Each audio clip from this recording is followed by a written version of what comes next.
What's up, everybody? Todd here with Citizen Defense. Welcome back to the channel. So this week I wanted to talk about choosing defensive ammunition for our carry, right?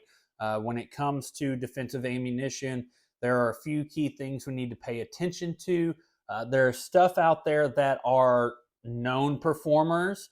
There's stuff out there that is labeled as defensive ammunition, but it's really more along the lines of hunting related ammunition. And then there's stuff out there that, in my opinion, is still kind of questionable because there's just not enough real world data on it. Okay. So these are some rounds that I have, some stuff I've collected, stuff that I've bought myself, stuff that's been given to me. And I'm just going to use these for some examples. Now, there are some other rounds that I'm going to talk about that I recommend that aren't here, but we'll get into that and what those rounds, what's specific about those rounds. So starting off, I'll go with the bottom of the barrel, right? So this is going to be the Ammo Incorporated 9mm 115 grain. It's just a basic standard jacketed hollow point, nothing special. These are labeled as they're just labeled as a hollow point. They're not really a defensive round. The velocity and everything on it is pretty standard for something like this. Would I say that these are a defensive round specifically?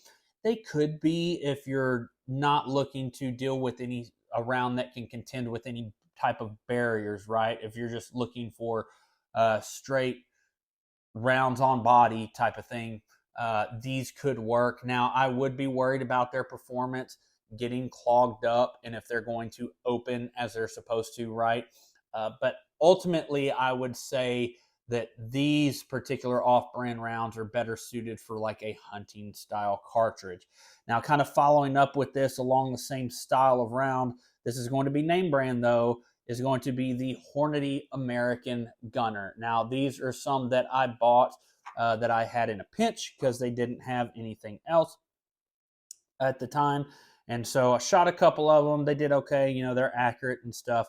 But it's ultimately the same round, right? It's just a standard jacketed hollow point. They say it is their, what is it here? That it is, for hunting, self-defense, and target shooting. It's their XTP hollow point bullet. Yeah, that's all it says. But it's, from what I can tell, it's just a standard jacketed hollow point. If you put these side by side, there's a slight difference you can tell on the round, the concave of it for feeding, but ultimately not a whole lot of difference. If I was willing to bet, the big difference in this round versus this off-brand one is going to be the QC, right? The consistency and velocities and powder and things like that. So if you're in a pinch and you can't find anything else, would these work? Yes. Still kind of the same thing. I'm not sure I would anticipate these being able to work through any sort of intermediate barriers and things like that. They could possibly clog up with clothing and denim and such, so forth. So just things to be aware of. But this is typically in quite a bit of abundance out there. You can find it. So I could easily see somebody seeing this and picking it up and just running it. Next, we're going to stick with Hornady, and that's going to be the critical defense. All right. Now, I'm going to cover the critical defense, and then I'm going to talk about the critical duty, right? Because they're in that same category, but they're kind of they have a little bit of a difference in what they're meant to be used for and in. Okay, so critical defense, I had bought these. I used these for a little while. They shoot good. They're accurate. They're good shooting rounds. They have this little polymer insert inside the round here, okay, and that is supposed to prevent this round from being clogged with material and being able to be barrier blind and being able to go through, denim, hard surfaces such as plywood, drywall, car doors, even glass, and still have a consistent performance and do what it's supposed to do, right? Full disclosure, when it comes to all the research that I've done on FBI testing, the barrier test for the FBI protocol, glass pretty much destroys everything, and even some other rounds that we're going to talk about here. Glass just eats everything up. Okay. But with the critical defense, the big thing that these are focused towards is more subcompact, small carry guns, right? The way this round is designed is to be for more consistent feeding, being able to work in those small magazines and so forth, right? So the critical defense is focused more towards subcompact guns. This is a 115. All three of these are a 115. And then the critical duty, which is actually the chosen round for the FBI, right? They chose to use the Hornady critical duty.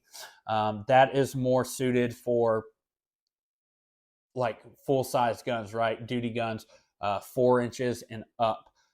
Those are come in I think, I don't know if they even come in a 115 grain. I know they're 124. They can go up to a 135, 147. So whatever suits your, whatever tickles your fancy for that, you can get it with the Hornady critical defense or the Hornady critical duty. They are, from everything that I've seen, they are pretty consistent performers, right? They're pretty good along the way. Seeing that Hornady critical duty is used in a law enforcement capacity gives me confidence to recommend the critical duty for carry as well, right? Because there's actual real world data on that stuff. Next, we're going to talk about, which I don't have this one here, is going to be the Federal HST, right? That's a round that's, it was the Hydroshock, and then you have the HST. But the HSTs, while they're a great, you see them in ballistic gel, they're like pretty, they bloom open, they're like nice permanent wound cavities, right? Those tend to have clogging issues with denim and barriers, okay? And they don't always consistently open and perform. But they are right there in those top rounds, right? So if you're an armed civilian and not really thinking that you're gonna, depending on your lifestyle, you'd have to worry about too much barriers, right? Excuse me, and things like that. Absolutely, go with the HST, right there, another proven performer. And my choice of what I carry is going to be the Spear Gold Dot LE, right? This is the Spear Gold Dot 124 grain, not the Plus P. This one's the standard. Gold Dot's been around for a long time. When they first came out, they had problems, they had cloggings, but engineers went along, made some changes to that bullet, and this is a more consistent barrier blind round. Now, I will say, if you look at testing sheet metal car doors and stuff like that, still mangles some of these rounds up, right? Glass especially, but they do still maintain their trajectory. They maintain their energy, or their mass. And even though that they're mangled, right, it's still a slug. It's still a cutting. They're still got cutting edges on it, right? They're still getting penetration beyond that. So yeah, Gold Dot's been around. Gold Dot's been used for a long time with law enforcement. There's a lot of real world data on that. Same with HSTs, same with critical duty, right? Stuff that is used in a law enforcement capacity, stuff that is used out there on the street in the real world, that's kind of more towards what I lean to, right? Because that's stuff that we know how they perform. And when it comes to the performance of a handgun round, we always have to remember that, handgun rounds aren't as effective as rifle rounds, right? People get shot with handguns all the time and keep fighting. There are videos of guys getting out there shot 12, 15 times before the fight is stopped, right? So along with that, shot placement matters, but for the reason I like an expanding round is because, let's say, for example, of those videos or scenarios where shot placement wasn't perfect, right? It's known that arteries and things like that, body parts, can move out of the way, right? With FMJs, people have been shot and there have been arteries, and like the FMJ just pushes them out the way and goes through, right? Does not cause any damage, just pokes a hole. Something with an expanding round is going to be more like you have cutting once it expands, you have cutting edges, and you're like drilling a hole, right? You're causing permanent damage to that flesh and those major organs when you're doing that, right? So I want something that has cutting edges, those petals, that's going to expand, and it's going to cause that permanent wound damage, while also being able to handle going through some barriers as well that I might encounter out in the real world or at home or whatever. Um, when it comes to grain weight, man, 124 is good. I recommend 124. You're not going to see a whole lot of difference between your 115 ball ammo that you're training with and your defensive ammo. I will say always 0 to your defensive ammo, and everything is going to be good to go. But me, I can 0 to my training ammo and shoot these and I'm still on, right? So just things to consider and think about. One other thing when it comes to ammunition, there are some rounds out there that they are popular now. I don't have firsthand experience with these rounds, but we're going to talk about it anyways, and the information that I've looked for and form my opinion, right? And give you my 2 cents for what it's worth. So that's going to be the solid copper rounds, the fluted rounds, such as G9, Lehigh Defense, and Underwood, which Underwood is using Lehigh projectiles, right? But those, like the Phillip head looking screwdrivers, right? So the concept behind those, now those are not like brand new technology, right? That stuff's been around since the 90s. But the idea is that they're an external hollow point, right? And so instead of them having to use fluid to open and expand, they just push fluid out of the way, creating a permanent wound cavity that way. They look great when they're testing them through barriers and standard ballistic gel and stuff like that. I think they do well for hunting applications, but when it comes to other particular things, I don't. They're not really selling me on anything. For example, let's talk about barriers, right? They always do good they show them through wood, drywall, and glass and stuff like that. Now, Lehigh ones and Underwoods I've seen go through glass and they show the round afterwards. When they go through car doors, they take a little bit of deformation still. Okay, they have some flutes, although the surface area of the flute is reduced, right? So I've seen that when they go through the ballistics gel, the permanent wound cavity isn't quite as much, right? So it has a little bit of reduction in performance. And then through glass just destroys them, right? They're just mangled. Glass seems to be the most toughest barrier on any projectile. When it comes to the G9, I've only found one very short clip of them showing a G9 round after it had been shot through glass. It seemed to have some slight deformation, but that one seemed to hold itself intact fairly well.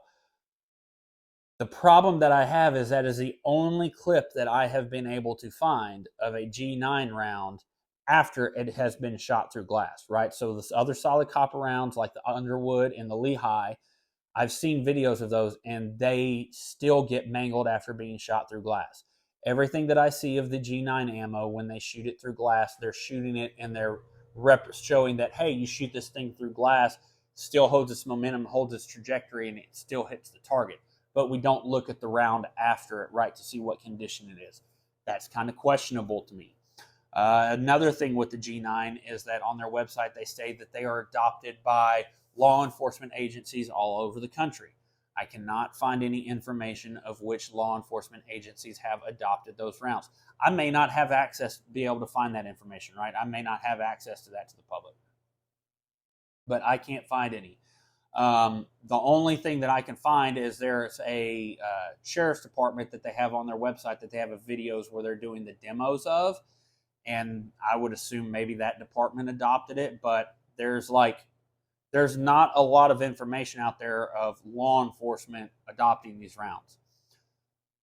The other thing is that there's not really a lot of real world data on this stuff. Yeah, we have ballistic testing, we have all this stuff, There have been rounds that tested good in ballistics gel and did absolute shit when it came to real world with law enforcement, right?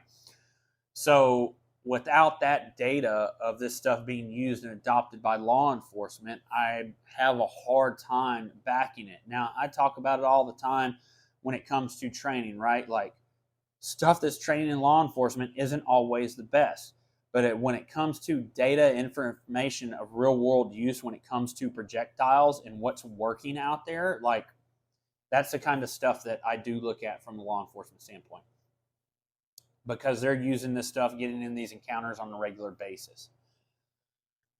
The next thing when it comes to these rounds, and I'm sure I'm ticking people off talking about these rounds because these are very popular rounds right now and a lot of people like them. When it comes to gelatin tests and so on and so forth. So like I talked about, like with something like a spear gold dot, right? Something that's going to open up, it's going to have cutting edges, it's going to create blood, it's going to create blood loss trauma, right? Internal trauma is what I'm looking for. When you put them head to head on just standard ballistics gel blocks, the performance looks like about the same, right? The expanding rounds look a little bit better, right? Because they're opening it up. They have a nicer permanent wound cavity. But you can see that the G9s and stuff look about the same. Where I have seen the difference in the performance of these two rounds compared to each other is when they use the ballistic dummies, right? The ones that have representation of like actual trauma and organs and things like that. When they do it on slow motion, they shoot the G9. You see that first hit, it opens up that temporary wound cavity and it comes back. But when I've seen that happen, especially like in the torso, I'm not seeing like any immediate blood loss trauma, right? The round's going in, it's moving tissue out of the way, it's pushing fluid out of the way, but I'm not seeing the blood loss trauma. When they shoot, like say there's a round right here and a round right here on the dummy, like they shoot one right here, you see the round go in, and from what I can tell, it's almost like they're shooting it with an FMJ. When they shoot it with something like a gold dot, like immediately you see the trauma, you see the blood, you see the blood loss, like you see the trauma happening real time. And to me, I'm just not seeing that performance with the G9 round, right? And ultimately, that's what I'm looking for in a defensive cartridge. So that's like me scouring the webs trying to find this stuff. If you have more information on this stuff, you can get down there, especially if you have any real world information. I would love to see it. But being that these rounds are available, they're trying to market them to law enforcement. FBI, who set up the test or establishes the standard for a lot of this stuff, they're choosing critical duty, right? What rounds law enforcement choose to use does say a lot, but then there are also ones that are stuck in the times, right? So we have to view that for what it is as well. But yeah, the solid copper rounds for me, I know they're supposed to stop. They look good, that they don't over penetrate and things like that. But to me, I'm just worried that are they great through barriers? Yes. Are they holding their trajectory through barriers? Yes. Are they actually getting the damaging performance that we need to put down people in a life or death situation? I'm not 100% sure on that, right? So until those rounds are adopted by law enforcement, we start to see more real world information on it. I'm going to stick with what I consider the top three, right? Because even studies done by guys like Chuck Haggard, which I highly recommend you go check out, listen to his stuff. Like, he has done a lot of studying on law enforcement shootings and handgun rounds, what's effective, what's not effective, and so on and so forth. I recommend Spear Gold Dot, Hornady Critical Duty, and Federal HST. Those are my top three that if you choose one of those, you cannot go wrong. Just may consider one may be less barrier blind than the other, right? Just keep that in mind and consider that for your lifestyle and the context of where you find yourself. But keep that in mind. I highly recommend you guys do some research on this stuff, figure out what's going to work best for you. Also, for the gold dot, I like that if you get the LE ones, they come in 50 round boxes. That's really nice. Uh, but yeah, that's about it. That's my take on ammo. Get down on the comments. Let me know what you think. I'm sure I pissed some of y'all off talking about the G9 and Underwoods and all that stuff. But that's my opinion, and you know I'm sticking to it. Get down in the comments. Let me know what you think about ammo choices. Subscribe to this channel. Go follow me on Instagram at citizen_defense. And yeah, keep up to date with everything we got going on. Trying to get back to being more regular on my videos, getting some range videos going on. Hope everybody enjoyed this. Hope you found it helpful. If you like what I'm doing and you find this helpful, share it with your friends. Share my videos. Get it out there. Help people discover the channel. And until next time, y'all stay safe.